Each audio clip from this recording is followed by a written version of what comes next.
अस्सलामु अलैकुम वरहमतुल्लाहि वबरकातुहू।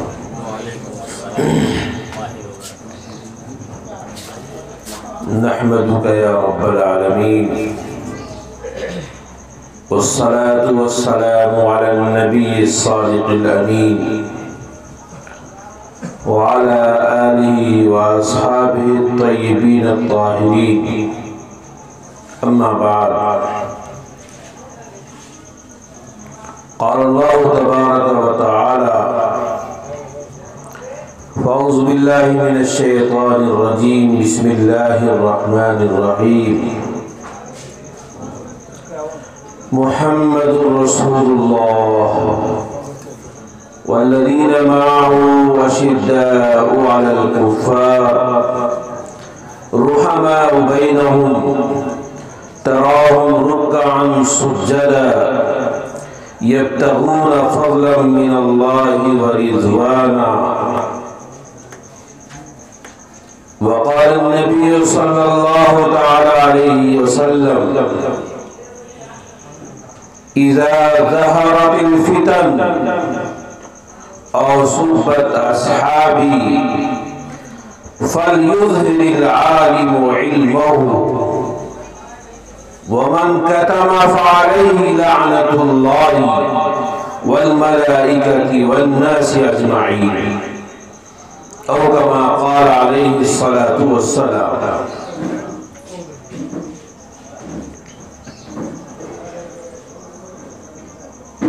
हम मदहे सहाबा का मिशन लेके चले हैं। हम मदहे सहाबा का मिशन लेके चले हैं। आंखों में मदीने का चमन लेके चले हैं। कौनैन पे छा जाएगा पैगामे सहाबा।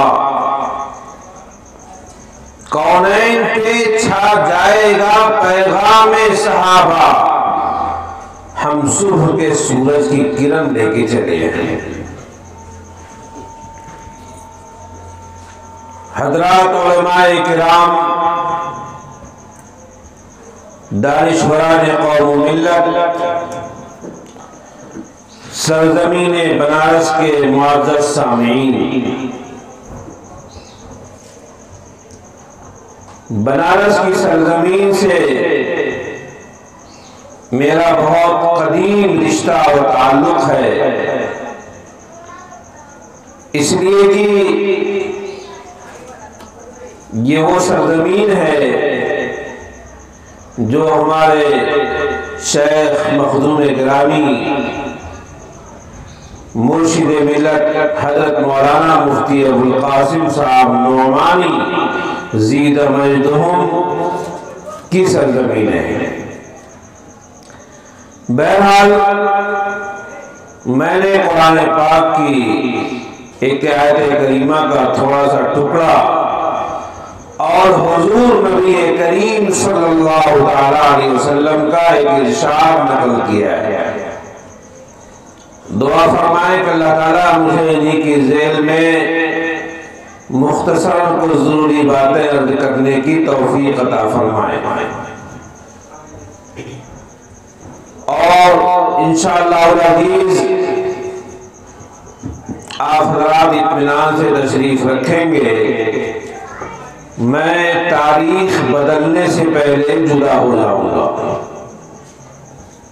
ऐसा ना हो कि आप घबराएं कि पता नहीं कितनी देर बयान होगा, इसलिए मैं वक्त भी बता रहा हूं कि तारीख 12 बजे बदलती है इंशाअल्लाह, उससे पहले दुआ होगी। बहरहाल कुरान पाक की जो आयत करीमा मैंने तिलावत किया, ये वो आयत करीमा है जो आयत करीमा अल्लाह के रसूल हज़रत मोहम्मद सल्लल्लाहु अलैहि वसल्लम का भी तारुफ कराती है और उसी के साथ साथ हज़रात खुलफाए राशिदीन का भी तारुफ कराती है। पाक की ये आयत करीमा 26वें पारे की है। इरशाद है मुहम्मदुर रसूलुल्लाह, मुहम्मद सल्लल्लाहु अलैहि वसल्लम अल्लाह के रसूल हैं। हुजूर अलैहिस्सलातु वस्सलाम का जो सबसे बड़ा तारुफ है वो ये कि हुजूर रसूल है। कोई भी शख्स जिसको अल्लाह नबूवत अता फरमाता है, रिसालत अता फरमाता है, तो साहब नबूवत, साहब रिसालत का सबसे बड़ा कमाल उसका नबी होना, उसका रसूल होना है। कमालात दो तरह के होते हैं। कुछ कमालात वहबी होते हैं, कुछ कमालात वहबी यानी अताई होते हैं, और कुछ कमालात कसबी होते हैं। वहबी कमालात का मतलब यह है कि वो कमाल अल्लाह की तरफ से अता किया हुआ कमाल है। अल्लाह ताला ने किसी बंदे को वो कमाल दिया तो वो उसका मालिक बन गया, वरना कोई दूसरा शख्स मेहनत और मुजाहिदा करके वो कमाल हासिल भी करना चाहे तो नामुमकिन बात। और वह भी कमालात में का सबसे बड़ा कमाल नबूवत और रिसालत है। अल्लाह जिस बंदे को नबी बनाएगा, रसूल बनाएगा, वही बंदा नबी और रसूल हो सकता है। उसके अलावा कोई दूसरा बंदा चाहे पूरी जिंदगी इबादत में गुजार दे, चाहे वो बंदा पैदाइश के बाद से लेके अपने मरने तक खाने काबा में सजदे में गुजार दे, लेकिन अल्लाह उस बंदे को नबूवत और रिसालत से सरफराज नहीं करेगा। नबूवत और रिसालत ये अताई और वहबी कमाल है। अल्लाह जिस बंदे को नबूवत और रिसालत अता फरमाना चाहते हैं वही बंदा नबी और रसूल होगा, उसके अलावा कोई बंदा नबी और रसूल नहीं हो सकता। कितने नबी और रसूल आए उसकी कोई भी तादाद मुतय्यन तौर पे, कतई तौर पे, मोतबर तरीन रिवायतों के जरिए से, कतई एतबार से उसकी रिवायत मुतय्यन, उसकी तादाद मुतय्यन नहीं है। 1,24,000 या 1,25,000 मुख्तलिफ रिवायतें हैं, लेकिन कतई तौर पे कोई फैसला नहीं किया जा सकता। इसीलिए जिस वक्त बंदा ईमान लाता है तो कहता है आमन्तु बिल्लाहि व मलाइकतिही व कुतुबिही व रुसुलिही। रसूलों की तादाद पर ईमान नहीं लाता है। ईमान लाने के लिए ये नहीं है कि वो इस बात का इकरार करे कि मैं इतने रसूलों पर ईमान लाता हूं, मैं इतने नबियों पर ईमान लाता हूं, बल्कि मुतलकन वो बंदा कहता है कि मैं रसूलों पर ईमान लाता हूं। और पूरे कुरान में रसूलों की तादाद मुतय्यन नहीं। रसूलों के सिलसिले में क्या फरमाया? कुरान पाक का इरशाद है वरुसुलन क़द क़ससनाहुम अलैका मिन क़ब्ल वरुसुलन लम नक़्सुसहुम अलैक। ऐ पैगंबर, बहुत से रसूलों के वाक़यात और किस्से हमने आपको बता दिए, और बहुत से रसूल ऐसे आए जिनके वाक़यात और किस्से को हमने नहीं बताया। बस इतनी बात कुरान ने कहा है, बाकी कुरान ने रसूलों की तादाद का जिक्र नहीं किया है। खुलासा कलाम, रसूल होना, नबी होना ये बहुत बड़ा कमाल है, लेकिन इस कमाल का ताल्लुक जो है ये किसी भी बंदे के अख्तियार से बाहर है। कोई बंदा अपने मुजाहिदे से रसूल नहीं हो सकता। कोई बंदा ये चाहे कि मैं नबी बन जाऊं, याद रखिएगा सारी कायनात के मुसलमान नहीं, सारी कायनात के इंसान मिलकर के किसी को नबी बनाना चाहे तो नहीं बना सकते, किसी को रसूल बनाना चाहे तो नहीं बना सकते। और सारी कायनात के इंसान मिलकर के किसी नबी और रसूल की रिसालत और नबूवत को खत्म करना चाहे तो ये भी उनकी बस की बात नहीं है। ना किसी को नबी बना सकते हैं, ना किसी नबी से नबूवत को खत्म कर सकते हैं। एक बात और याद रखिएगा, अगर कोई शख्स किसी नबी को नहीं मानता, किसी रसूल का इकरार नहीं करता तो भी काफिर है, और किसी गैर रसूल को रसूल मान लेगा तब भी काफिर हो जाएगा। उलमाए अकायद में एक बड़ी अहम बात लिखी है कि अगर कोई शख्स किसी जमाने में नबूवत और रिसालत का इकरार करे और ये बताए कि मैं नबी हूं, मैं रसूल हूं, कोई दूसरा आदमी उससे कह दे कि तुम अपने रसूल होने की दलील दिखाओ, सिर्फ अगर इतना भी सवाल किसी ने कर दिया कि क्या दलील है कि तुम रसूल हो, क्या दलील है कि तुम नबी हो, इतना सवाल कर देने वाला भी काफिर हो जाएगा। और एक बात याद रखिएगा, अभी हमारे एक मौलाना साहब जो पहली तकरीर कर रहे थे, उन्होंने अकायद के सिलसिले में गुफ्तगू किया था। बहुत ही नाजुक मसला अकायद का होता है। अकीदे में खराबी आई, अकीदे में गड़बड़ी आई तो ऐसा नहीं है कि कोई समझौता नहीं, उसी वक्त वो ईमान से खारिज हो जाएगा। हिंदुस्तान के अंदर भी एक शख्स अपने आप को नबी कहता था। बहुत सारे बेवकूफ पैदा हुए जो अपने को नबूवत का दावा करने वाले थे। हुजूर अनवर अलैहिस्सलातु वस्सलाम की वफात के बाद, आपकी दुनिया से तशरीफ ले जाने के बाद 4 लोगों ने नबूवत का दावा उसी वक्त कर दिया था। मुसैलमा कज़्ज़ाब, अस्वद अलसी, तुलैहा और सजात नामी एक औरत ने नबूवत का दावा किया, कहा हम भी नबी हैं। किसी ने उस औरत से कहा कि तुम कैसे नबी हो गई? कहा कि हुजूर अलैहिस्सलातु वस्सलाम ने फरमाया था ला नबी या बादी, मेरे बाद कोई मुज़क्कर नबी नहीं होगा, मैं तो मुअन्नस हूं, ज्यादा मैं नबी हो सकती हूं। उसने अपना इकरार किया कि मैं नबी हूं।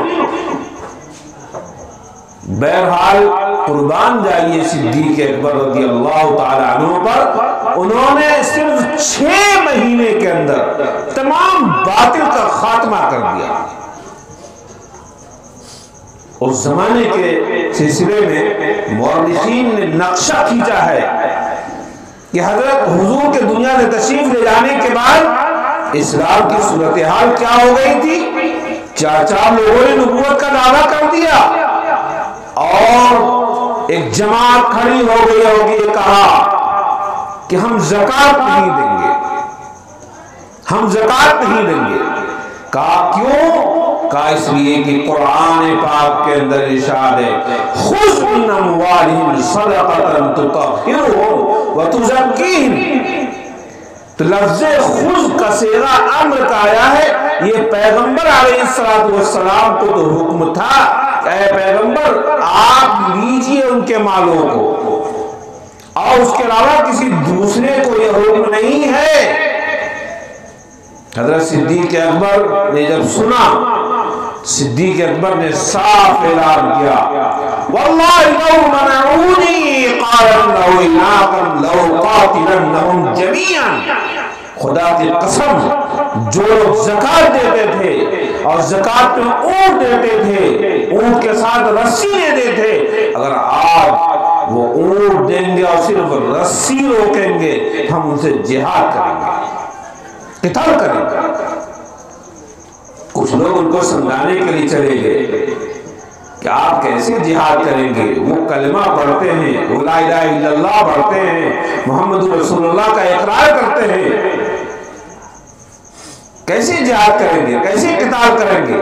लोगों ने नुमाइंदा बना करके भेजा था हज़रत उमर को। हज़रत उमर ने कहा कि अबू बकर, ऐ खलीफतुर रसूल, आप कैसे जिहाद करेंगे उनसे, सिर्फ ज़कात ही तो रोके हैं, वो हज करने के लिए तैयार, रोजा रखने के लिए तैयार, नमाज पढ़ते हैं, तो आखिर आप कैसे।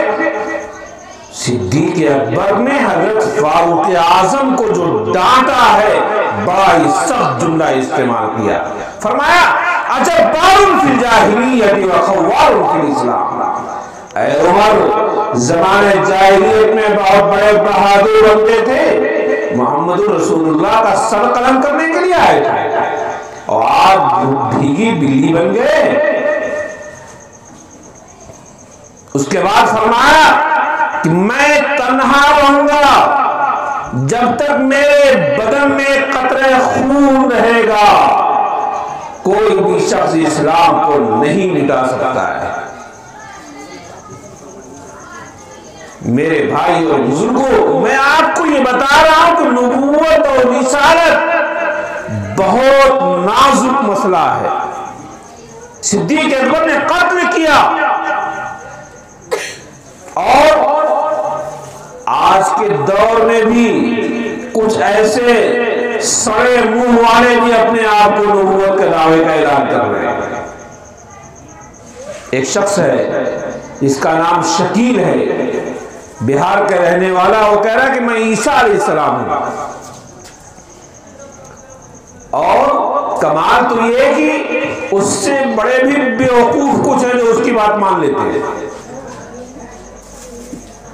हिंदुस्तान में जब मिर्जा गुलाम अहमद कादियानी ने नबूवत का दावा किया कि मैं नबी हूं, मैं रसूल हूं, तो हमारे बुजुर्गों ने कहा कि दलील दिखाओ। किसी ने उससे पूछा, उसने कहा कि ऐसा है कि मेरा नाम गुलाम अहमद असल नहीं है, मेरा नाम अहमद है। हज़रत अताउल्लाह शाह बुखारी बहुत बड़े आलिम गुजरे हैं, मुकर्रिर थे। उनसे कहा कि मैं गुलाम अहमद असल नहीं हूं, असल तो मेरा नाम अहमद है, और कुरान में लिखा हुआ है मुबश्शिरम बिरसूलिन याती मिन बाद इस्मुहु अहमद। ये वो खुद से दलील दिया करता था। शाह साहब को मालूम हुआ, इस तरह की दलील देता है कि मुबश्शिरम बिरसूलिन याती मिन बाद इस्मुहु अहमद से मैं मुराद हूं। शाह साहब गए और उन्होंने कहा कि ये अहमद से तुम मुराद हो, तुम्हारा नाम तो गुलाम अहमद है। कहा असल में हमारा असल नाम अहमद है, गुलाम शुरू में गलती से लग गया है। अताउल्लाह शाह बुखारी बहुत हाजिर जवाब और जबरदस्त मुआदिल थे। उन्होंने कहा कि तुम्हें पता है मेरा नाम क्या है? अताउल्लाह। कहा कि जैसे तुम्हारे नाम के साथ एक लफ्ज गलती से लगा हुआ है, ऐसे ही मेरे नाम के साथ भी एक लफ्ज गलती से लगा हुआ है। तुम्हारे नाम से पहले गुलाम गलती से लगा है, और मेरे नाम से पहले अता गलती से लगा है, और मेरा असल नाम क्या है? अल्लाह है। अगर तुम उस अहमद से मुराद तुम हो, तो इसका मतलब है कि मैं भी तो इधर अल्लाह हूं। कहा अल्लाह ही किसी को नबी बनाता है, गधे, तुमको तो मैंने बनाया नहीं, तू बना कहां से? ये तो फिर शाह साहब की एक लतीफे की बात थी। शाह साहब ने बाकायदे मिर्जा गुलाम अहमद कादियानी से कहा कि फला मीनार है, चलो उस मीनार से छलांग लगा दो, तुम भी लगाओ हम भी लगाएं। अगर तुम झूठे होगे तो तुम मर जाओगे, हम झूठे होंगे तो हम मर जाएंगे। किसी ने वो तैयार नहीं हुआ। किसी ने बाद में शाह साहब से कहा कि हजरत क्या आपको यकीन है कि आप जिंदा रहते? कहा भाई मैं मरता या न मरता, वो मरता तो कम से कम किस्सा तमाम हो जाता, दुनिया तो खाली हो जाती। मेरे भाई और बुजुर्गों, ये नबूवत और रिसालत का मसला बहुत नाजुक है।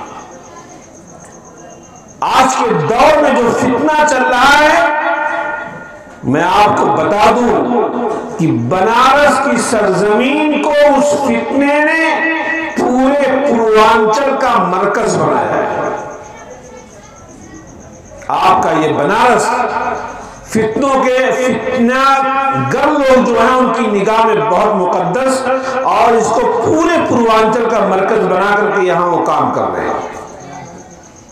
याद रखिएगा, जो शख्स उस फितने में जर्रा बराबर भी मुलव्विस होगा उसका ताल्लुक ईमान से खत्म हो जाएगा।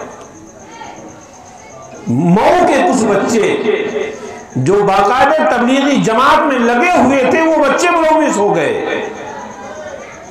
और उसके बाद जो शख्स शकील बिन हनीफ को जो इकरार कराता है उसका इकरार करेगा, उसका ताल्लुक फौरन इस्लाम से खत्म हो जाएगा। आज लोग वीडियो के जरिए से, मोबाइल के जरिए से लोग इस्लाम को समझना चाहते हैं। आपको बता दूं, इस्लामी चैनल के नाम से जो चैनल चलाया जा रहा है वो कादियानियों को चलाया जा रहा है। कादियानी इस्लामी चैनल के नाम से चलाते हैं और मुसलमान उन चैनलों को देख करके इस्लाम समझना चाहते हैं। आज हमारा ये नौजवान तबका मोबाइल के जरिए से कैसे अमीर गार में जाके गिरेगा और अपने अकीदे के कैसे कबाड़ा कर डालेगा, मेरे भाइयों बहुत अफसोस होता है। लिहाजा अकीदे के सिलसिले में बहुत मोहतात होने की जरूरत है। किसी गैरे नबी को नबी नहीं मानना है और किसी नबी का इनकार नहीं करना है। इनकार करने वाला भी काफिर है और गैरे नबी को नबी बना दे तो भी काफिर हो जाएगा। मैंने अर्ज किया कि नबूवत और रिसालत एक वह भी कमाल है, अल्लाह की तरफ से ये कमाल दिया जाता है। दूसरा कमाल वह भी सहाबियत है। सहाबी होना ये भी वह भी कमाल है। कोई बंदा सहाबी बनना चाहे नामुमकिन बात है, सहाबी खुद से नहीं बन सकते। सहाबी वो होगा जिसने मोहम्मद रसूलुल्लाह सल्लल्लाहु ताला अलैहि वसल्लम की सोहबत पाई। मन अदरका सोहबतन नबी अलैहि सलातु वस्सलाम व तवफ़्फ़ा बिहा, जो शख्स ईमान की हालत में नबी की सोहबत पाया हो तो उसी पर उसकी वफात हुई हो, वो सहाबी है। सहाबी होना ये भी बहुत बड़ा कमाल है। याद रखिएगा, नबी मासूम होता है, सहाबी मासूम नहीं होता है, लेकिन सहाबी मगफूर होता है। नबी से गलती वाकई नहीं हो सकती और सहाबी पर गलती बाकी नहीं रह सकती। जो भी सहाबी है वो जन्नती है। सहाबी का जन्नती होना कुरान से साबित है। वकुल्लु वअदल्लाहु हुस्ना, अल्लाह ने हर सहाबी से जन्नत का वादा किया है। कोई भी सहाबी हो, अदना दर्जे का सहाबी हो, अल्लाह ने उससे भी जन्नत का वादा किया है। लिहाजा किसी सहाबी के जन्नती होने के लिए खुद उसके आमाल की तरफ भी निगाह नहीं है, बल्कि ऐसा हो सकता है कि एक सहाबी ऐसा हो जिसने ईमान कबूल किया हो, उसको एक वक्त की नमाज का मौका न मिला हो, शहीद हो गया हो, शहादत नसीब हो गई हो, वो भी सहाबी रसूल। किसी ने इमाम मालिक रहमतुल्लाह अलैह से एक सवाल किया था। इमाम मालिक से पूछा था कि अमीर मुआविया का दर्जा बुलंद है या उमर इब्न अब्दुल अजीज का दर्जा बुलंद है। उमर इब्न अब्दुल अजीज सहाबी नहीं है और हजरत अमीर मुआविया रज़ियल्लाहु ताला अन्हु सहाबी हैं।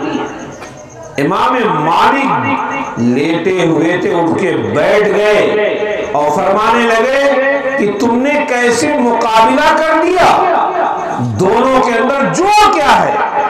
सही बात तो ये है कि अमीर मुआविया ने जो अल्लाह के रसूल की माइयत में जंगें लड़ी हैं, तो आपके घोड़े के खुर में जो गर्द गई होगी उसके बराबर भी उमर इब्न अब्दुल अजीज नहीं पहुंच सकते।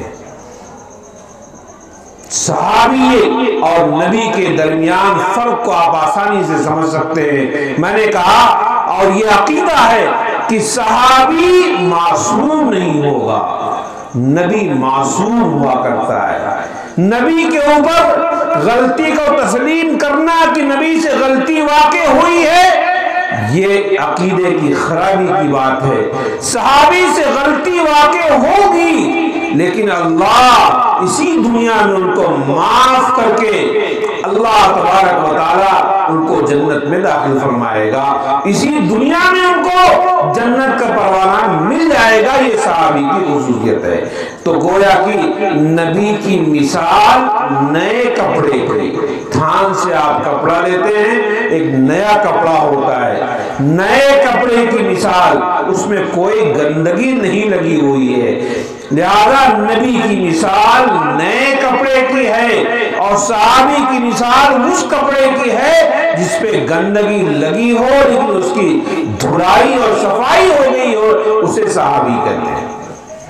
कुरान पाक की जो आयत मैंने तिलावत किया है, अल्लाह रब्बुल इज्जत ने सबसे पहले नबी का तारुफ कराया, फरमाया मुहम्मदुर रसूलुल्लाह, मुहम्मद सल्लल्लाहु अलैहि वसल्लम अल्लाह के रसूल, अल्लाह के नबी हैं। यार पहली बात तो ये है कि हमको हुजूर अलैहिस्सलातु वस्सलाम के बारे में और तमाम नबियों के बारे में ये अकीदा रखना लाजिम है कि नबी को की नबूवत का इकरार करना और रसूल की रिसालत का इकरार करना हर ईमान वाले का के दिल में फर्ज है और ईमान का तकाजा है। आयत के अंदर आगे आया वल्लदीना माअहू, यहां से सहाबा का तज़किरा शुरू हो गया। एक किताब है तफसीर की, तफसीर मजहरी, मिर्जा मजहर जाने जाना शहीद रहमतुल्लाह अलैह की तरफ मंसूब है। उस किताब के लिखने वाले काजी सनाउल्लाह पानीपती रहमतुल्लाह अलैह, काजी सनाउल्लाह पानीपती रहमतुल्लाह अलैह ने तफसीर मजहरी को लिखा है और काजी साहब ने अपने शेख की तरफ उस किताब को मंसूब किया है, तफसीर मजहरी, मिर्जा मजहर जाने जाना शहीद की तरफ। उसमें वो लिखते हैं कि अल्लाह के रसूल के तज़किरे के बाद जो लफ्ज जिक्र किया गया है वल्लदीना माअहू, लफ्ज मा जिक्र किया गया और लफ्ज मा को जिक्र करके इशारा किया गया है हजरत सिद्दीक अकबर की तरफ। क्यों? इसलिए कि हजरत सिद्दीक अकबर रज़ियल्लाहु ताला अन्हु को अल्लाह के पाक हबीब जनाब रसूलुल्लाह सल्लल्लाहु ताला अलैहि वसल्लम की मक्को की माइयत सबसे ज्यादा हासिल है। हुजूर की माइयत सबसे ज्यादा अगर किसी सहाबी को हासिल है तो वो हजरत सिद्दीक अकबर है। याद कुरान की ये आयत बता रही है कि रसूलुल्लाह सल्लल्लाहु अलैहि वसल्लम के तज़किरे के बाद जो जात का तज़किरा है वो हजरत सिद्दीक अकबर रज़ियल्लाहु ताला अन्हु। सिद्दीक अकबर कौन है? सिद्दीक अकबर वो हैं जिन्होंने सबसे पहले ईमान कबूल किया था। सिद्दीक अकबर वो हैं जिन्होंने अल्लाह के रसूल के साथ इतनी कुर्बानी दी कि हुजूर फरमाते हैं, ऐ अबू बकर मैंने सारे लोगों का बदला अदा कर दिया, लेकिन ऐ अबू बकर तुम्हारा बदला अल्लाह देगा। वो है सिद्दीक अकबर। हजरत सिद्दीक अकबर रज़ियल्लाहु ताला अन्हु अल्लाह के पाक हबीब जनाब रसूलुल्लाह सल्लल्लाहु अलैहि वसल्लम के यारे गार हैं। कुरान करीम में जहां आयत करीमा है ला तहज़न इन्नल्लाह माअना, डरो मत अल्लाह हमारे साथ है। अल्लाह हमारे साथ लफ्ज़ माना जहां आया है उसमें हुजूर सल्लल्लाहु सल्लल्लाहु अलैहि वसल्लम के साथ जो हैं वो हजरत सिद्दीक अकबर है।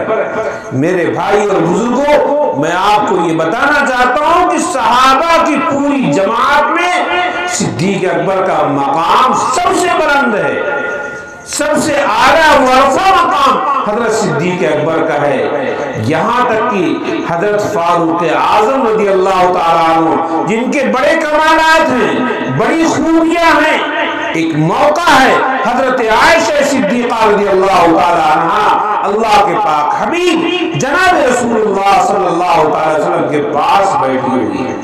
रात का वक्त है, सितारे निकले हुए हैं। हजरत आयशा सवाल करती हैं, या रसूल अल्लाह, आसमान में जितने सितारे हैं कोई है जिसकी नेकियां इतनी हो?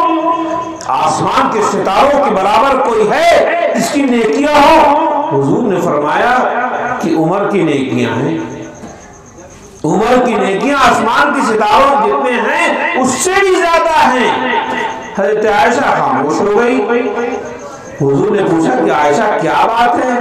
खामोश हो कहा कि या रसूलल्लाह, मैं समझ रही थी कि मेरे अब्बा का नाम आप लेंगे, आपने तो उमर का नाम लिया। मैं खामोश हो गई। कहा कोई बात नहीं है। कहा याद रखना, सिद्दीक अकबर के बारे में तुमने नहीं पूछा था, तुमने ये पूछा था कि आसमान के सितारे जितने उतनी नेकी किसकी है। एक मौका है जो मानीन ज़कात से जिहाद किया है सिद्दीक अकबर ने, और नबूवत के दावेदारों को कत्ल किया है। हजरत उमर फरमाते हैं, ऐ अबू बकर, मेरी पूरी जिंदगी की नेकी आप ले लीजिए। कौन कह रहा है? हजरत उमर कह रहे हैं, ऐ अबू बकर, मेरी पूरी जिंदगी की नेकी आप ले लीजिए, लेकिन जिस दिन मानीन ज़कात से आपने जिहाद किया था उस दिन की नेकी मुझको दे दीजिए, मुझे ये कबूल है। क्यों? अगर सिद्दीक अकबर न जिहाद करते, सिद्दीक अकबर मानीन ज़कात का कला कमा न करते, आज दुनिया ज़कात को भूल चुकी होती। लोग ज़कात को भूल चुके होते कि ज़कात भी कोई चीज है। इस्लाम के एक फरीदे को बाकी रखा है सिद्दीक अकबर ने। सिद्दीक अकबर का मकाम बहुत बुलंद है। लिहाजा यही वजह है कि हुजूर अलैहिस्सलातु वस्सलाम ने अपनी मौजूदगी में वो तमाम मनासिब जो रसूलुल्लाह सल्लल्लाहु अलैहि वसल्लम के साथ खास थे, हुजूर के साथ खास थे, हुजूर ने अपनी जिंदगी में, अपने आखिरी जमाने में अगर किसी को दिया है तो सिद्दीक अकबर है। हुजूर बीमार पड़े, मुझे याद आया हुज्जतुल इस्लाम वल मुस्लिमीन हजरत मौलाना मोहम्मद कासिम नानातवी रहमतुल्लाह अलैह ने ये मजमून लिखा है। हजरत ने फरमाया कि तमाम अहम मनासिब को हुजूर अलैहिस्सलातु वस्सलाम ने सिद्दीक अकबर के हवाले किया। कहा जिसमें इमामत की जरूरत है, क़ियादत की जरूरत है, हुजूर ने अपनी जिंदगी में, अपने दुनिया में रहते हुए सिद्दीक अकबर के हवाले किया। पहला मौका आया है सन 9 हिजरी में, हज की फर्जियत हुई सन 9 हिजरी में। तो सब हज की फर्जियत के बाद पहले साल अल्लाह के रसूल सल्लल्लाहु अलैहि वसल्लम हज करने नहीं गए। इमाम बुखारी ने बाकायदे बाब बांधा है, बाबु फी हज्जत अबी बकर। सन 9 हिजरी में हजरत सिद्दीक अकबर हज करने गए और अमीर हज बनाया गया सिद्दीक अकबर को, चूंकि रसूलुल्लाह सल्लल्लाहु अलैहि वसल्लम उस काफिले में मौजूद नहीं है। लिहाजा अब उस काफिले में हुजूर नहीं है तो क़ियादत जो जिम्मे आई है वो सिद्दीक अकबर के आई है। इसी तरह से हुजूर अलैहिस्सलातु वस्सलाम बीमारी के अय्याम में हैं, आप मस्जिद नहीं आ रहे हैं। जो पहला वक्त आया है आपके मस्जिद में आने का, नमाज का वक्त हुआ, जमात का वक्त हुआ, लोग इंतजार कर रहे हैं। यहाँ तक कि किसी ने बताया कि हुजूर की तबीयत नासाज है, हुजूर मस्जिद में नहीं आ पा रहे। पहले वक्त में हजरत उमर को लोगों ने आगे बढ़ा दिया था,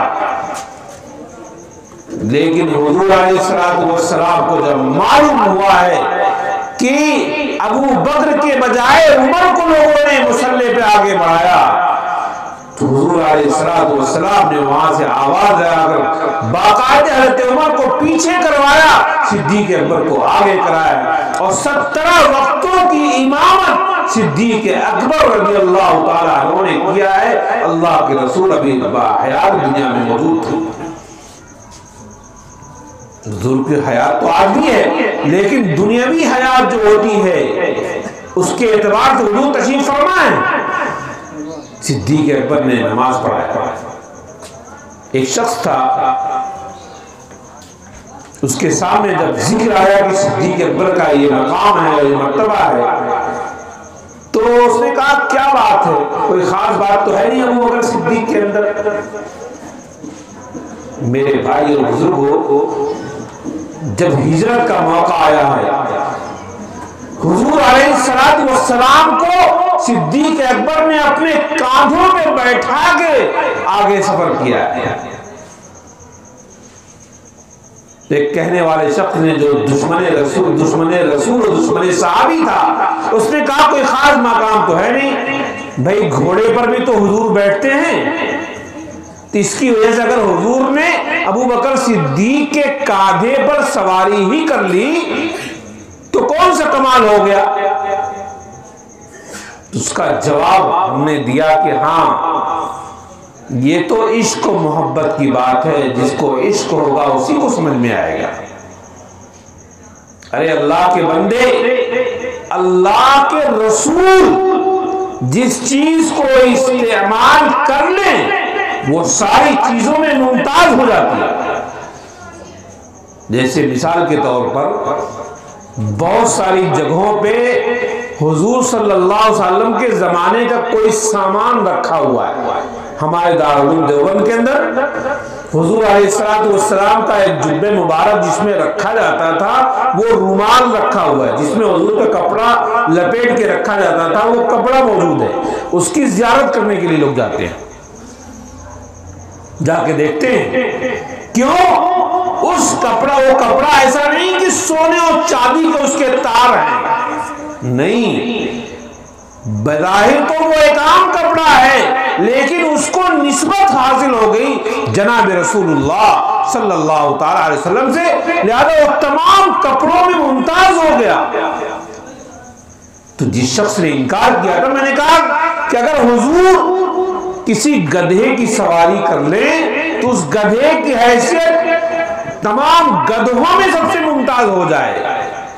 हुजूर अगर घोड़े की सवारी कर ले तो उस घोड़े की हैसियत तमाम घोड़ों में मुमताज हो जाए। तो अगर हुजूर किसी इंसान के कांधे पर सवारी कर ले तो क्या उसकी हैसियत तमाम इंसानों में मुमताज ना हो जाए?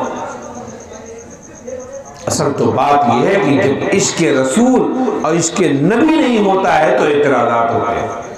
बहरहाल सिद्दीक़ अकबर का मकाम बहुत बुलंद है, इतना मकाम बुलंद है कि उम्मत में किसी और को सामने लाया ही नहीं जा सकता। क़ाज़ी सनाउल्लाह पानीपती रहमतुल्लाह अलैह ने इसी वास्ते बयान किया है कि अल्लाह के रसूल के जिक्र के बाद आयत मुबारका में लफ्ज़े मा का तज़किरा है। उसके बाद क्या है? उसके बाद तज़किरा है आयत में अशिद्दाउ अलल कुफ़्फ़ार,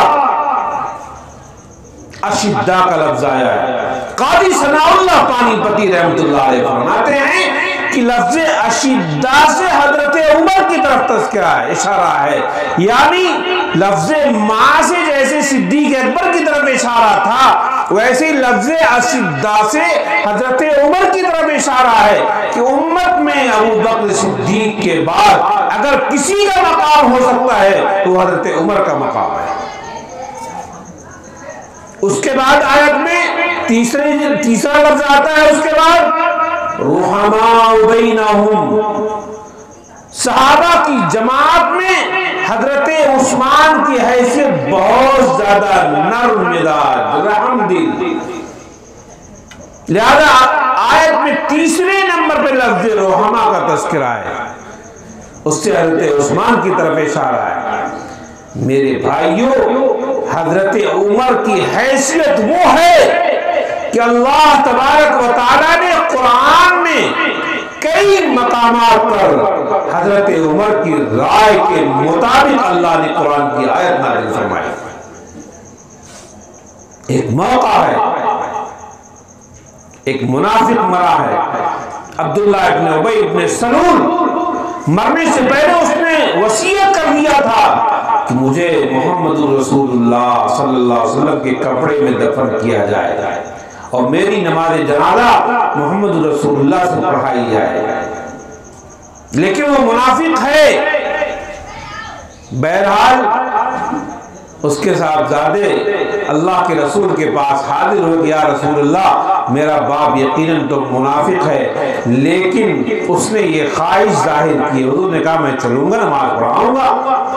नमाज पढ़ाने के लिए, जनाजा पढ़ाने के लिए हुजूर आगे बढ़े, हजरत उमर पीछे हैं। हजरत उमर ने कहा कि या रसूलुल्लाह नमाज जनाजा न पढ़ाइए। क्यों?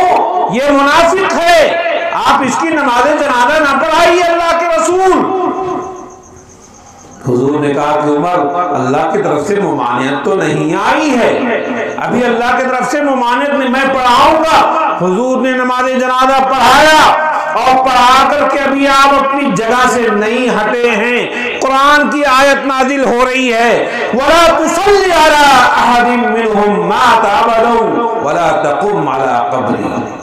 ऐ पैगंबर, आप किसी मुनाफिक की नमाज जनाजा न पढ़ाइए और उसके कब्र पे खड़े होकर दुआए मग़फ़िरत भी मत कीजिए। क्यों? आगे फरमाया इस्तग़फ़िर लहुम औ ला तस्तग़फ़िर लहुम इन तस्तग़फ़िर लहुम 70 मर्रा फलयग़फ़िरिल्लाहु लहुम। ऐ पैगंबर, आप दुआए मग़फ़िरत करें ना करें, आप 70 मरतबा भी करेंगे तब भी हम माफ करने वाले नहीं हैं। मुनाफिक काफिर हुआ करता है। ऐसे ही ग़ज़वे बद्र का मौका आया है। ग़ज़वे बद्र के मौके पर 70 कुफ़ार मारे गए और 70 कैदी बनाकर के लाए गए। जो कैदी बनाकर के लाए गए, इनके बारे में मशवरा हो रहा है क्या किया जाए, इनको छोड़ दिया जाए फिदिया लेकर के, या इनको कत्ल किया जाए। हुजूर ने पूछा अबू बकर क्या राय है? सिद्दीक अकबर ने कहा या रसूलुल्लाह फिदिया लेके छोड़ दिया जाए। और सहाबा ने भी ये राय दी। हुजूर अलैहिस्सलातु वस्सलाम ने हजरत उमर से पूछा कि उमर क्या राय है? तो उमर ने कहा या रसूलल्लाह ये इस्लाम के दुश्मन हैं, ये इस्लाम को नुकसान पहुंचाने के लिए आए थे। याद रख, जितने के जितने लोग आए हैं सबका सर कलम किया जाए। क्यों? आज जब इनका सर कलम होगा तो आइंदा दोबारा इनकी हिम्मत नहीं पड़ेगी मज़हब इस्लाम की तरफ देखने।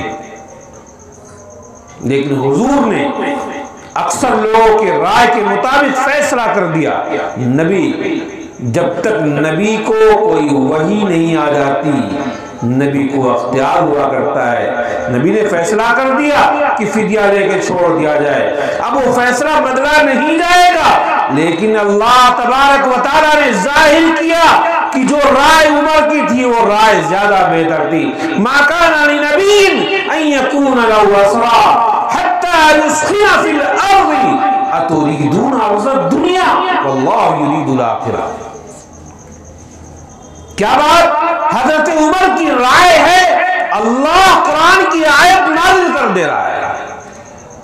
एक मौका आता है, हमारे बहुत से भाई रमजान मुबारक में पूछने लगते हैं कि 8 रकात तरावी की कोई हदीस लाइए आप, उमर ही की तो राय है। इतने आसानी से कह देते उमर ही की तो राय है, जैसे इनके घर के कोई नौकर होकर होंगे, इतने आसानी से बेचारे कह दिए। अरे अल्लाह के बंदे, उमर वो है जिनकी राय के मुताबिक कुरान की आयत नाज़िल हो रही है। ये तरावी का मसला उस वक्त पेश आ रहा है जब वही का सिलसिला बंद हो गया, वरना क्या बईद था कि उमर की राय होती और कुरान की आयत नाज़िल हो गई होती। इसीलिए कहा गया है, शायर ने कहा है, हैबत ईमा का ये असर है, हैबत ईमा का ये असर है जरा असगर नामे उमर है, गर्दने बातिल आज भी खम है, सल्लल्लाहु अलैहि वसल्लम।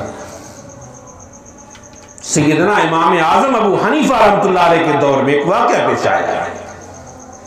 वाक़या ये पेश आया कि एक शख्स था जो दुश्मन सहाबा की जमात से ताल्लुक रखता था। उसने 2 गधे पाल रखे थे। वो धोबी था, बिरादरी का कपड़ा धुलने का काम किया करता था। तो उसने 2 गधे पाल रखे थे। उस बेहुदे ने एक गधे का नाम अबू बकर रखा था, एक का नाम उमर रखा। एक रोज इमाम साहब के इत्तला मिली कि एक गधे ने उसको 1 लात मारा और जहन्नम रसीद हो गया, मर गया। इमाम अबू हनीफा ने कहा कि जाके मालूम करो जिसका नाम उस बेईमान ने उमर रखा था उसी ने मारा होगा। लोगों ने मालूम किया तो यही हकीकत निकली। किसी ने बाद में इमाम साहब से पूछा कि आपको पता कैसे चल गया? कहा कि नामे उमर के अंदर जलालत है, उमर का जो नाम है उसके अंदर ही जलालत है। लिहाजा एक बात तो बहुत से लोगों ने अपना तजर्बा लिखा है कि किसी बंदे को अगर ख्वाब बहुत डरावना नजर आता हो और डर जाता हो आसान से, चूंकि वो ख्वाब जो होता है शैतान की बिना पर होता है, लिहाजा लोगों ने ये अपना तजर्बा लिखा है कि अपने सीने पर अपनी उंगली से उमर लिख दो, वो ख्वाब गायब हो जाएगा। जो दरवाजा शैतान का है अगर उमर का नाम आएगा तो वहीं से गायब। हजरत फारूक आजम की वो शान है। अल्लाह ताला ने फारूक आजम के बारे में इरशाद, अल्लाह के रसूल सल्लल्लाहु अलैहि वसल्लम ने हजरत फारूक आजम के बारे में इरशाद फरमाया था कि मेरे बाद अगर कोई नबी बनाया जाता तो उमर को नबी बनाया जाता। उमर बोलते हैं अल्लाह उसी के मुताबिक कुरान की आयत नाज़िल कर दे रहा है। कुरान में और भी मकामात हैं, क्योंकि वक्त बहुत ज्यादा नहीं है इसलिए मैं इसी पर इत्तिफा करता हूं। बहरहाल फारूक आजम का मकाम बहुत बुलंद है। अल्लाह तबारक व तआला ने फारूक आजम को बड़ी जलालत अता फरमाई थी, लेकिन हक और इंसाफ को ऐसा कायम करने वाले थे कि उनके दौर में जिस वक्त फारूक आजम खलीफा बने हैं कोहराम मच गया लोगों में, क्या होगा अब तो उमर है। उमर का कोड़ा वैसे ही मशहूर, उनकी सख्ती वैसे ही मशहूर। हज़रत उमर ने लोगों को जमा किया, जमा करने के बाद कहा, एक सवाल किया, कुर्बान जाइए साहबे किराम पर, ऐसी मुकद्दस जमात अंबिया के बाद इस सरजमीन में देखी नहीं है। तो उमर ने सवाल किया, कहा कि एक बात बताओ, अगर मैं कोई हक फैसला करूंगा तो तुम लोग क्या करोगे, और नाहक फैसला करूंगा तो क्या करोगे। एक मरतबा पूछा, 2 मरतबा पूछा, जब तक एक आराबी बद्दू देहाती खड़ा हुआ। तो आए उमर, अगर तुम ठीक फैसले करोगे तो हम तुम्हारा सपोर्ट करेंगे, तुम्हारा साथ देंगे, लेकिन याद रखना अगर गलत फैसला करोगे तो इसी तलवार से तुमको सीधा कर देंगे। हजरत उमर नाराज नहीं हुए। हजरत उमर ने उस शख्स को मुबारकबाद पेश किया, कहा अगर ऐसे लोग रहेंगे तो हक गालिब रहेगा। यह है हजरत उमर। एक बेहुदा शख्स था जो सहाबा से दुश्मनी रखता था, उसने एक अजीब बात कह दिया।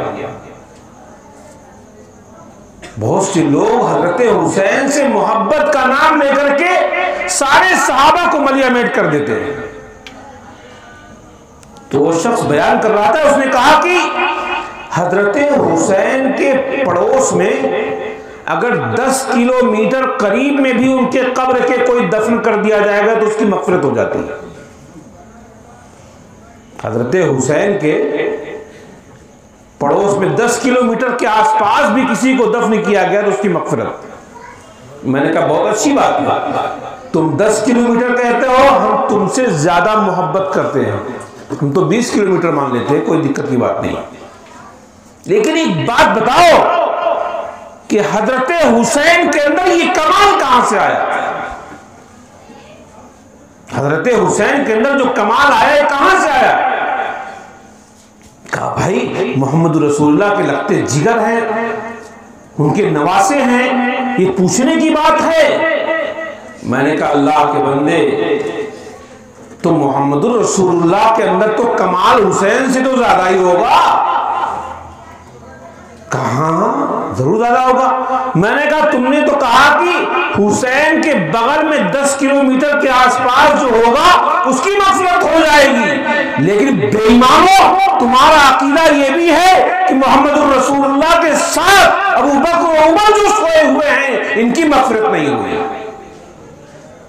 हुजूर के साथ सोए हुए हैं, अबू बकर हैं, उमर हैं, तुम्हारा अकीदा यह है कि इनकी मगफिरत नहीं हुई। तो अगर हजरत हुसैन के करीब सोने की वजह से मगफिरत हो सकती है तो हुजूर के पड़ोस में सोए हुए हैं सिद्दीक अकबर, उनकी तो मगफिरत हो जानी चाहिए। एक शख्स आया था अल्लामा अनवर शाह कश्मीरी रहमतुल्लाह अलैह के पास। हदीस के अंदर आता है कि अहलुल्लाह जो होते हैं, जो अल्लाह के मुकर्रब बंदे होते हैं, उनके बगल में दफन कर देने की वजह से रहमत की हवाओं की फुहार पड़ती है। इस तरह की बातें मिलती हैं।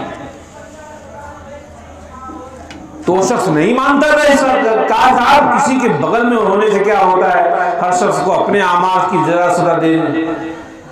तो जिस वक्त वो शख्स आया था दोपहर का वक्त था, शाह साहब पढ़ा रहे थे, इसी दौरान वो पहुंचा है। एक शाह साहब का शागिर्द और खादिम उनको पंखा जल रहा था। शाह साहब ने कहा कि इतराज बाद में करना, पहले थोड़ा बैठ जाओ, तुम बहुत गर्मी से आए हो, आओ बैठ जाओ। बैठा तो बैठने की वजह से शाह साहब के बगल में बैठा है, लिहाजा एक खादिम जो शाह साहब को पंखा झल रहा था, उस पंखे की हवा इसको भी पहुंची और वो भी ठंडा हो गया। कुछ देर के बाद शाह साहब ने पूछा कि भाई हवा आपको लगी कि नहीं लगी? कहा साहब लगी, बहुत आराम मिल गया। कहा आप जाइए। कहा आपने जवाब तो दिया नहीं? कहा जवाब हो गया। कहा कैसे जवाब हो गया? शाह साहब ने पूछा कि ये खादिम जो पंखा झल रहा है, ये तुमको पंखा झल रहा है? कहा नहीं आपको झल रहा है। तो कहा तुमको तुम्हारा बदन ठंडा कैसे हुआ? कहा आपके बगल में बैठने की। कहा बेवकूफ कहीं के, एक आदमी दुनिया में पंखा जलता है तो बगल में बैठने की वजह से उसको हवा लगती है, अल्लाह की रहमत की हवाएं चले और बगल वाले को ना पहुंचे, कैसे हो सकता है? मेरे भाई और बुजुर्गों, मैं बता रहा था कि फारूक आजम का मकाम बहुत बुलंद है। याद रखिएगा, जो बंदा अकीदे की गुमराही में आता है वो सहाबा किराम पर अंगुशनुमाई करता है, उसको फारूक आजम में कीड़े निकलते हैं, वो फारूक आजम को बिदाती कह दिया करता है। तीसरे नंबर पे कुरान पाक की जो आयत है रुहमा बैनुम, हजरत उस्मान का तज़किरा है। हजरत उस्मान कौन है? पूरी इंसानियत की तारीख में हजरत उस्मान की खुसूसियत ऐसी है कि इंसानियत की तारीख में किसी दूसरे को वो हैसियत हासिल नहीं है। क्या? नबी की 2 बेटियां यके बाद दीगरे उनके निकाह में आई हैं। पूरी इंसानी तारीख में कोई और आदमी ऐसा नहीं है कि नबी की 2 बेटियां यके बाद दीगरे उस्मान के किसी के निकाह में आई हैं। हजरत उस्मान पहली उनकी बीवी का इंतकाल हुआ, बहुत ज़ार कतार रो रहे थे, आंसू बहा रहे थे। अल्लाह के रसूल को इत्तला मिली। अल्लाह के रसूल ने कहा कि उस्मान इतना ज़्यादा क्यों रो रहे हो? दुनिया में जो भी आया है उसको जाने, मेरी बेटी थी चली गई है। तो उस्मान ने कहा या रसूल अल्लाह, सिर्फ ये नहीं कि मेरी बीवी का इंतकाल हो गया, कहा या रसूलल्लाह उसी बीवी की वजह से निस्बत आपसे लगी हुई थी, आपकी दामादी की निस्बत लगी हुई थी, आज उस निस्बत से मैं खाली हो गया, उसकी वजह से रो रहा हूं। हुजूर ने कहा ठीक, अभी हुजूर खामोश थे जब तक अल्लाह की तरफ से हुक्म आ गया कि उस्मान के साथ दूसरी गाड़ी निकाह कर दो। हुजूर ने निकाह कर दिया, इत्तेफाक ही उनका भी इंतकाल हो गया है। तो उस्मान ज़ारो कतार रो रहे थे। फातिमा, हज़रत फातिमा का भी निकाह हो चुका था हज़रत अली से। हुजूर ने कहा उस्मान मेरे पास बेटियां नहीं हैं, वरना अगर 100 बेटियां होती तो यके बाद दीगरे जरूरत पड़ती तो उस्मान तुम्हारे साथ निकाह कर देता। हज़रत उस्मान कौन? हज़रत उस्मान वो हैं कि इंसानी तारीख में नबी गौत के बाद कोई शख्स सखावत की ऐसी मिसाल नहीं पेश कर सकता जैसी हज़रत उस्मान ने पेश किया है। ग़ज़वे तबूक का मौका है, बाकायदे चंदा हो रहा है। हुजूर अलैहिस्सलाम ने चंदे के बारे में कहा, लोगों को ताउन करने के लिए कहा है। तो उस्मान खड़े हुए कहा या रसूलल्लाह मेरी तरफ से 100 ऊंट मां सादो सामान, 100 ऊंट मां सादो सामान के। 100 ऊंट की कीमत कितनी होगी मालूम है आपको? बनारस में तो हमने सुना है कि ऊंट की कुर्बानी भी होती है। एक ऊंट खरीदने जाएंगे तो कम से कम 50,000 रुपए लगेंगे। अब कैलकुलेट करके देख लीजिए 100 ऊंट की कीमत कितनी होगी। उसके बाद अल्लाह के रसूल ने दोबारा कहा कि है कोई और? है तो उस्मान दोबारा खड़े हुए, कहा या रसूलल्लाह 200 ऊंट मां सादो सामान। हुजूर ने फिर तीसरी बार कहा, है तो उस्मान खड़े हो गए, या रसूलल्लाह 300 ऊंट मां सादो सामान के। 300 ऊंट की कीमत का अंदाजा लगाइए। एक मौका है, एक शख्स गरीब इंसान रसूलुल्लाह सल्लल्लाहु अलैहि वसल्लम के पास आया, या रसूलल्लाह मैं गरीब हूं, मेरा ताउन फरमाइए।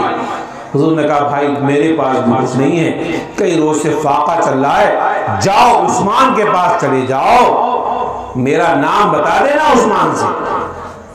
वो शख्स आया और दरवाजे पे खड़ा हुआ तो उसने सुना कि हजरत उस्मान की बीवी से कुछ तकरार हो रही है और हजरत उस्मान बीवी को डांट रहे हैं कि सूरज निकल गया, अभी तक तुमने चिराग नहीं बुझाया। इस बात को उसने सुना और सुनकर के वहीं से वापस हो गया। सोचा कि बेचारे गरीब आदमी हैं, अपनी बीवी को जब डांट रहे तो हमको क्या देंगे वो।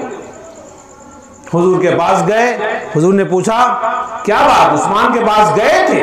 कहा या रसूलल्लाह गया तो बेचारे कमजोर आदमी हो, क्या देंगे। कहा क्या हुआ? कहा कैसे ऐसा वाकया पेश आया? कहा नहीं, जाओ दरवाजा खटखटा के उनसे बात करो। दोबारा गया, दरवाजा खटखटाया तो उस्मान बाहर आए। कैसे आना हुआ? कहा अल्लाह के रसूल ने भेजा है। किस गरज से भेजा है? कहा कि मैं गरीब आदमी हूं, मेरा ताउन कर दीजिए। हुजूर ने कहा कि उस्मान के पास जाओ, मेरा नाम बता देना।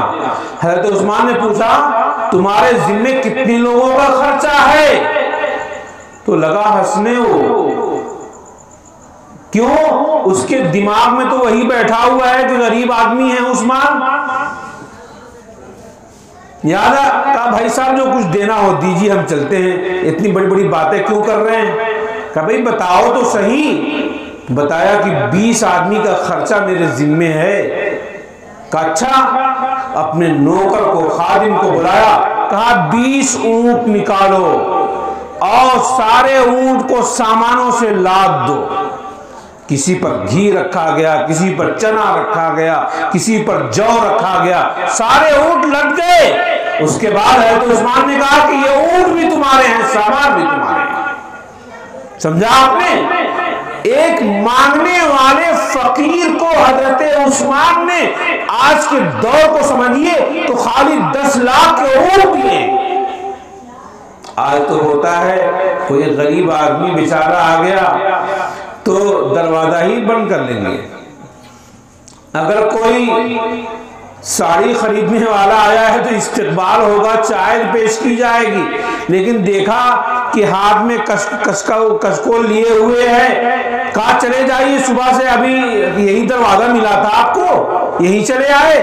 और हजरत उस्मान ने क्या किया है, 10 लाख का खाली ऊंट दिया है एक मांगने वाले को। इस्लाम की तारीख में सबसे पहले पुख्ता मस्जिद जो बनी है वो हजरत उस्मान ने बनाया है। मस्जिद नबवी, पूरी दुनिया का जो सामान कीमती था वहां से हजरत उस्मान ने मंगा करके मस्जिद की तामीर कराई। कुछ लोगों ने चीनीगोई शुरू हो गई कि लगता है कि उस्मान ने सारा पैसा खत्म कर दिया खिलाफत का मस्जिद की तामीर करने में। तो हजरत उस्मान ने जुमा के दिन मिंबर पे आके ऐलान किया कि लोगों, ये राज मैं फाश न करता, लेकिन इस तरह की बात मैं सुन रहा हूं कि मैंने खिलाफत का सारा पैसा खत्म कर दिया, इसलिए बता रहा हूं कि मस्जिद की तामीर में 1 रुपया भी खिलाफत का नहीं लगा है, बल्कि सारा पैसा उस्मान के अपने जेबे खास से लगा है। 1 रुपया भी कोई दूसरा नहीं लगा है। ये है हजरत उस्मान। अल्लाह के रसूल फरमा रहे हैं, कोई है बंदा जो मीठे पानी का इंतजाम कर देता। मदीना में एक कुआं था मीठा, जहां से मीठा पानी निकलता था। वो यहूदी का कुआं था, यहूदी उसका मालिक था। वो बड़ा बखील कंजूस, बहुत महंगा पानी बेचता था। हजरत उस्मान उसके पास गए, कहा अपना कुआं बेच दे। उसने कहा नहीं बेचूंगा। हजरत उस्मान ने बड़ी मिन्नत समाजत किया तो उसने कहा कि आधा बेचूंगा, और उसकी शक्ल ये होगी कि तुम 12,000 दिरहम दोगे और 2 दिन में से 1 दिन पानी के तुम मालिक होगे, दूसरे दिन पानी का मैं मालिक हूंगा। हजरत उस्मान ने कहा चलो ठीक। ले लिया उस्मान ने, और लेने के बाद ऐलान कर दिया कि जिस दिन मेरी बारी होगी कुएं से पानी निकालना सबके लिए, बिल्कुल सबको इजाजत। तो मुसलमानों को तो छोड़िए, यहूदी, दूसरे यहूदी जो पानी खरीदते थे, कौन पानी खरीदेगा? सारे लोग पानी इतना जमा कर लेते अपने कि दूसरे दिन वो यहूदी आता तो बैठा ही रह जाता, कोई पानी लेने वाला नहीं। अब दोबारा हजरत उस्मान के पास आए, उस्मान बकिया हिस्सा भी खरीद लो। कहा नहीं चाहिए हमें, हमारी जरूरत पूरी हो। कहा नहीं, खरीद लो। पहले उस्मान को जरूरत थी, दोबारा उसको जरूरत है। हजरत उस्मान ने कहा तो 8,000 में दे दो तो खरीद लेता हूं। खरीद लिया, दे दिया फौरन। आधा तो उसने 12,000 में दिया था, दोबारा 8,000 में देने के लिए तैयार हो गया। हजरत उस्मान ने उस कुएं को मुसलमानों के लिए वक्फ कर दिया। बहरहाल हजरत उस्मान के बड़े फज़ाइल हैं, लेकिन इंसानियत की तारीख में ऐसी मजलूमाना शहादत भी बहुत कम लोगों की हुई। हजरत उस्मान को शहीद किया गया, और जिस वक्त शहीद किया गया कुरान पाक की वो तिलावत कर रहे थे, उनका खून गिरा है। तो उस आयत के ऊपर जो फसयकफीकहुमुल्लाह, अल्लाह काफी होगा। लिहाजा जो भी कातिलीने उस्मान हैं, आज उस जमात के जो लोग पाए जाते हैं, उनका ताल्लुक कुरान से नहीं है। अल्लाह खादिमे कुरान के कातिलों को कुरान नहीं दिया है। आज उनके यहां हाफिज नहीं पैदा होते।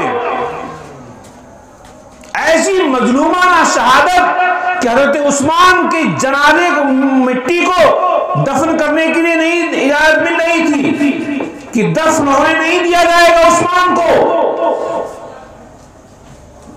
बिलाखिर अज़वाज मुतहरात हजरत आयशा, हजरत हफ्सा और दूसरी अज़वाज मुतहरात खड़ी हो गई और उन बलवाइयों के यहां कहलवाया कि अगर उस्मान को दफन करने नहीं दिया जाएगा तो हम मैदान में आ जाएंगे।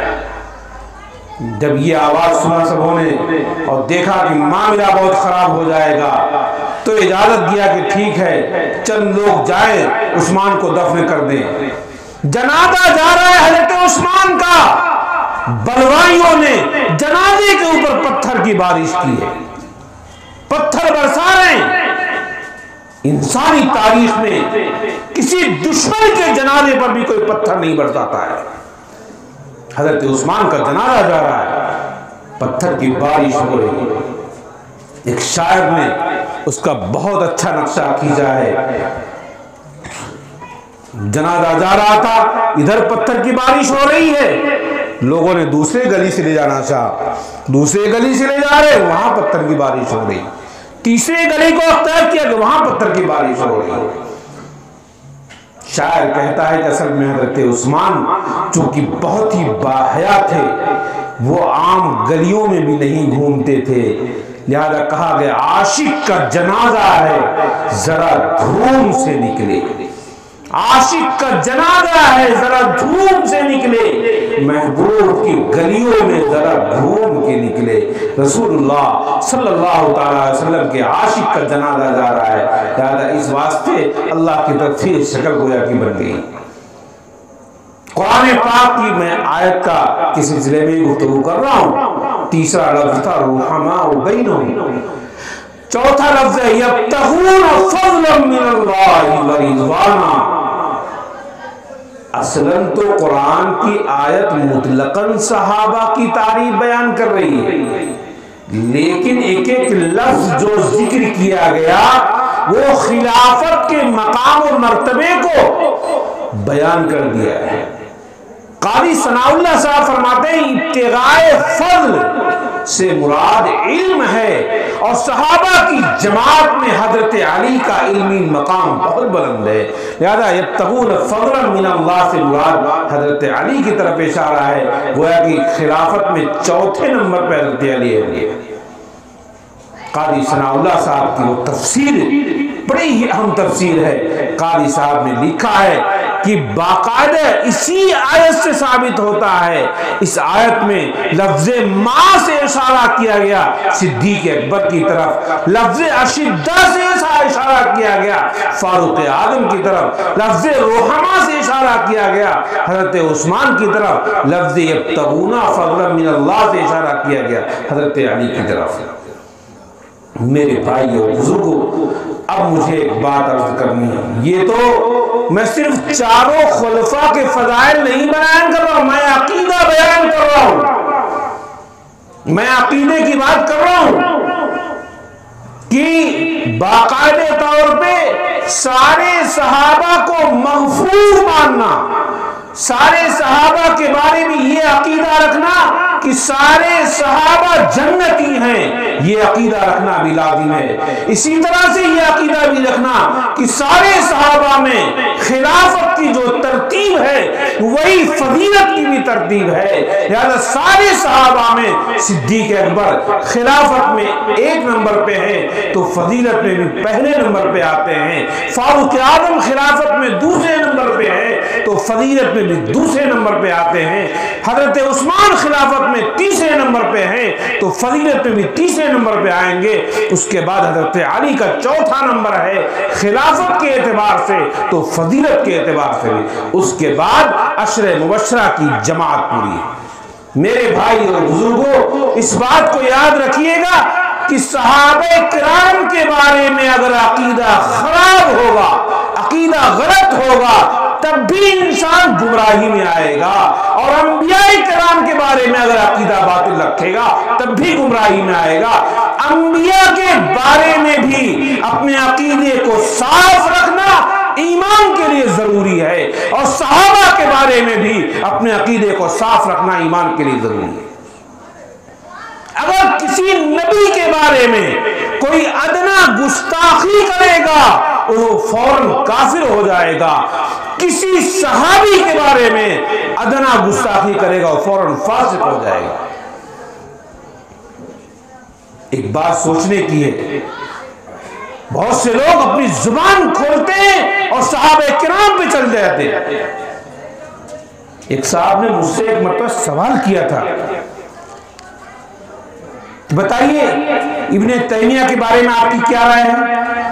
अल्लामा इब्ने तैमिया बहुत बड़े आलिम हैं, बहुत बड़े आलिम हैं। तो पूछा गया कि इब्ने तैमिया के बारे में क्या राय है? हमने कहा कि अल्लामा इब्ने तैमिया हमारे सरों के ताज हैं, हमारी इज्जत है, हमारी आबरू है, बहुत बड़े आलिम हैं। लेकिन हमने कहा याद रखिए कि चूंकि एक मसले में अल्लामा इब्ने तैमिया का टकराव सहाबे किराम से है। हमने कहा कि इस अकीदे को लिखिए, सुन लीजिए कि इब्ने तैमिया बहुत बड़े आलिम हैं, सब कुछ हम मानते हैं, उनको मुहद्दिस मानते हैं, लेकिन कब तक, जब तक इब्ने तैमिया का सहाबा से टकराव नहीं हो उस वक्त तक इब्ने तैमिया की हमारे नजदीक हैसियत है। लेकिन अगर इब्ने तैमिया से बड़ा भी कोई आ गया, अगर सहाबा से टकराव होगा तो हमारे जूते की खाक हो जाएगा, उसकी कोई हैसियत नहीं है। इसलिए कि हमारे नजदीक कुरान असल है, हमारे नजदीक हदीस असल है, हमारे नजदीक सहाबा असल है। ये उसूल हैं, जो उसूल से टकराएगा उसकी कोई हैसियत नहीं होती। लिहाजा इब्ने तैमिया कि हम अहमियत देते हैं, बहुत से मसाइल में हमको मानते हैं, लेकिन जिस मसले में, लिहाजा एक बात को खुले लफ्जों में मैं कह देना चाहता हूं, आज के इस दौर में कुछ लोग सहाबे किराम के सिलसिले में बदजुबानी पे आ गए। हजरत अमीर मुआविया को बुरा भला कहा, हजरत अबू हुरैरा को बुरा भला कहा, हजरत सिद्दीक अकबर को बुरा भला कहा। वो पहले जमाने में नदवे में उस्ताद थे मौलाना सलमान नदवी। लोग पूछते हैं कि उनके बारे में क्या, दारुल ने फैसला कर दिया, लेकिन हम साफ कहते हैं सलमान नदवी नहीं, सलमान नदवी जैसे हजारों एक पल्ले में रख दिए जाएं, लेकिन अगर सहाबा से टकराएंगे तो जूते की खाक में आएंगे। सहाबा के मुकाबले उनकी कोई हैसियत नहीं है। सारी कायनात, सारी उम्मत एक तरफ हो और एक अदना सहाबी एक तरफ हो।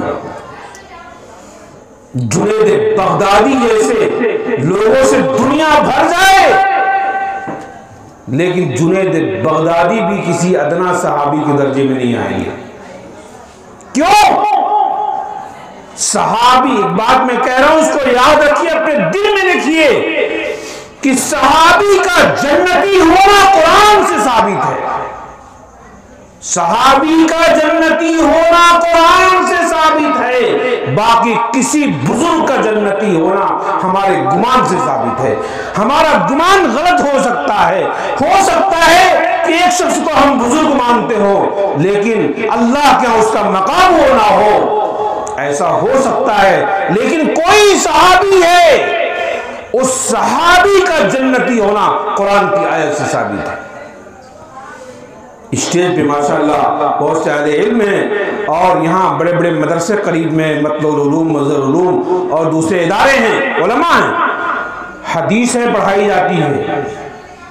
हर हदीस की रावी पर कलाम होता है।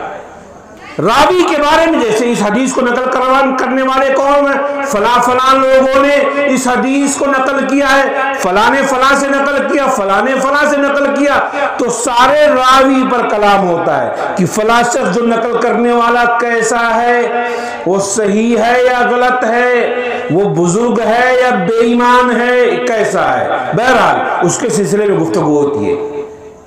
बड़े बड़े असहाबे जरह तादील अइम्मा गुजरे हैं, ये छानबीन करते हैं, ये तहकीक करते हैं। कब तक? जब तक किसी सहाबी का नाम ना आए उसी वक्त तक करते हैं। लेकिन जहां किसी सहाबी का नाम आता है, फौरन सब के सब लोग अपना कलम रोक लेते हैं, एक जुमला लिखते हैं, अस्सहाबतु कुल्लुहुम अदूल, तमाम सहाबा आदिल हैं, तमाम सहाबा आदिल हैं, तमाम सहाबा आदिल हैं। किसी के कलम से कोई एक जुमला अलग से नहीं निकलता। अमीर मुआविया फला हैं, अबू हुरैरा फला हैं, बड़े बड़े मुहद्दिसीन, बड़े बड़े फुक़हा, बड़े बड़े इल्म वाले, बड़े बड़े जिबाल जहां जाकर के ठहर जाते हो, सलमान नदवी या कोई नदवी खड़ा होकर के उनका मुकाबला करेगा? याद रखिएगा, इस बात को अपने दिल में बैठाइए कि कोई शख्स जब रास्ते से गुमराह होने वाला होता है तो उस शख्स को वो रास्ता मिलता है जो जलालत का रास्ता होता है, वो हिदायत से गुमराह होता है। एक बात बताइए, आप नमाज के अंदर सूरह फातिहा पढ़ते हैं ना? सूरह फातिहा पढ़ते हैं, फर्ज नमाजों में पीछे सुनते हैं। सूरह फातिहा है क्या? बहुत अहम नुक्ता आज दे के मैं जा रहा हूं। सूरह फातिहा दो चीजों का मजमूआ है। सूरह फातिहा दो चीजों का मजमूआ है। एक तो सूरह फातिहा जो है अल्लाह की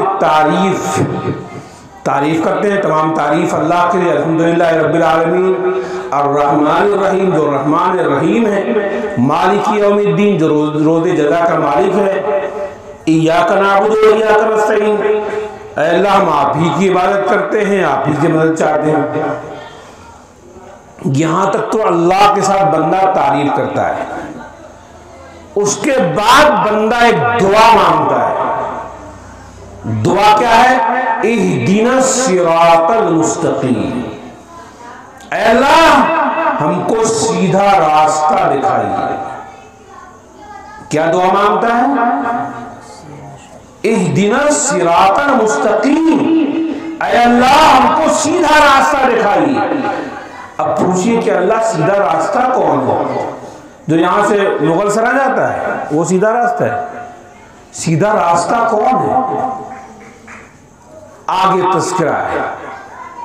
सीधा रास्ता वो है सिरातल लदीना अनअमता अलैहिम, सीधा रास्ता वो है जो तेरे इनाम याफ्ता बंदों का रास्ता है, यानी उन बंदों का रास्ता जिन बंदों को इनाम मिल चुका है। अनअमता अलैहिम, जिसके ऊपर आपने इनाम दे दिया, वो सीधा रास्ता। एक बात जरा गौर करने की है, जिस वक्त कुरान की ये आयत नाज़िल हो रही है, रूए जमीन में इनाम याफ्ता बंदे हैं कौन? जिनको इनाम मिल गया है। सहाबा को इनाम मिला है,